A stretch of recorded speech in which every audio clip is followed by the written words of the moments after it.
Les voitures 100% électriques sont de plus en plus nombreuses en France. En décembre 2023, on en comptait plus d'1 million en circulation. Il est donc normal que le marché de l'occasion soit de plus en plus garni et dans cette vidéo, je vais vous présenter les différentes astuces et points de vigilance auxquels il faut faire attention lorsque vous achetez un véhicule électrique d'occasion. Évidemment, on a des points de vigilance qui sont communs aux véhicules thermiques et aux véhicules électriques puisque ça reste un véhicule. Le premier point de vigilance, c'est l'état de la carrosserie. Évitez toujours de voir un véhicule quand il fait un temps gris ou qu'il pleut parce que avec du soleil, vous verrez tous les petits raccommodages de peinture, tous les petits défauts, tous les vernis mal appliqués, tous les petits trucs qui peuvent mettre la puce à l'oreille. Le deuxième point, ça va être le suivi de l'entretien du véhicule, évidemment. Chez Tesla, très simple, il n'y en a pas. Mais pour toutes les autres marques, demandez à voir le carnet d'entretien du véhicule et assurez-vous que les différentes visites ont été faites en temps et en heure chez la concession, idéalement. Parce que si le véhicule est encore sous garantie, c'est quand même nettement mieux si les révisions ont été faites en concession. Une marque ne peut normalement pas s'opposer à prendre un véhicule sous garantie si les révisions ont été faites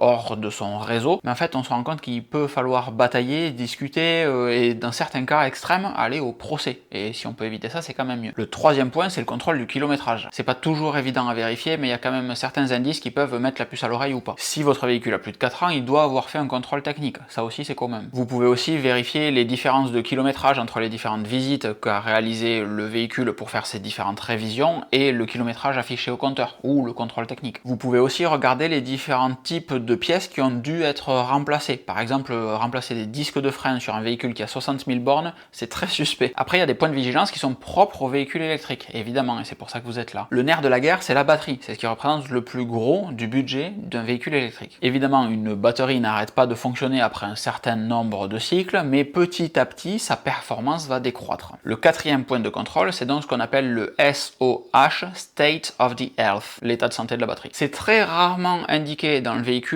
mais il vous suffit d'un port OBD2 et de l'application sur votre téléphone pour pouvoir mesurer tout ça. Sinon, un professionnel a une balise et peut vous remonter l'information. Ce State of the Health, c'est tout simplement un pourcentage entre la capacité actuelle réelle de la batterie et la capacité théorique d'une batterie neuve. Donc un véhicule qui a une batterie de 60 kWh de capacité neuve et qui n'a un State of the Health de 80% n'aura que 48 kWh de capacité réelle. Et donc du coup, vous n'aurez que 80% de l'autonomie théorique. Le cinquième point, ça va être le nombre de cycles de charge de la batterie. Et vous vous dites, mais on connaît déjà le State of the Health, de qu'est-ce qu'on en a à faire d'avoir le nombre de cycles de charge de la batterie? Ben, tout simplement, ça va vous permettre de savoir si la personne roule énormément beaucoup, charge comme un bourrin, consomme beaucoup trop. Plein d'informations d'un coup. Si par exemple vous avez une Model 3 qui affiche 50 000 km, mais qu'elle a 300 cycles de charge, ça veut dire qu'on a fait une charge tous les 170 km, c'est un petit peu suspect. Soit on consomme beaucoup trop quand on conduit, genre beaucoup trop quand on conduit, soit le compteur a été trafiqué.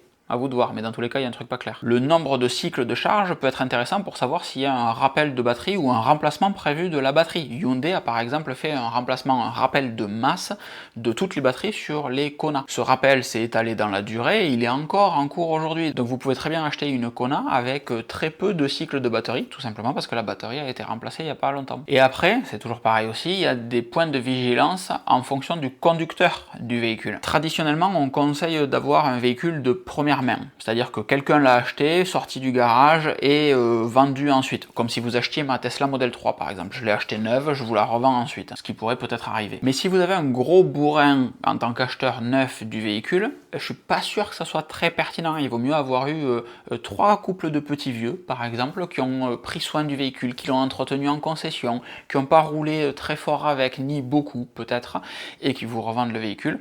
Troisième main, quatrième main dans votre cas, plutôt qu'une première main, c'est mieux. Et là, en fait, vous pouvez pas faire grand chose que de croire la personne sur parole. Vous pouvez poser la question, comment vous roulez? Est-ce que vous faites beaucoup d'autoroutes? Est-ce que vous faites beaucoup de villes? Est-ce que vous roulez vite, fort? Est-ce que ça marche fort?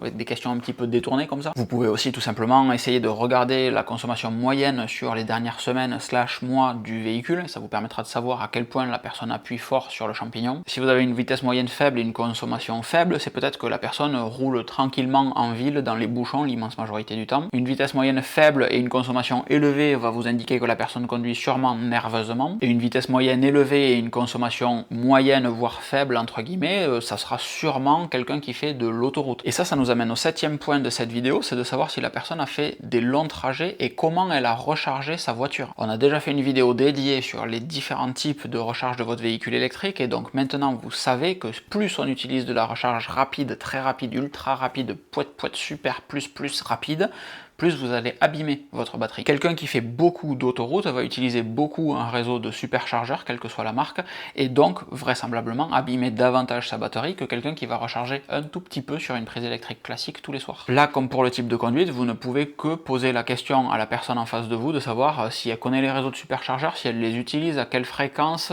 comment ça se passe, etc. Il faut la jouer un petit peu Sherlock Holmes. Et donc on revient toujours à la même chose, un véhicule électrique, c'est pas plus compliqué qu'un véhicule thermique, c'est juste que les points de vigilance qu'on va avoir sont différents. Il n'y a pas de moteur, il n'y a pas de courroie évidemment dans un véhicule électrique, mais il y a d'autres trucs à regarder comme la batterie par exemple. Et comme c'est le point névralgique d'un véhicule électrique, je vous conseille d'orienter réellement votre échange avec le vendeur potentiel sur l'état de la batterie.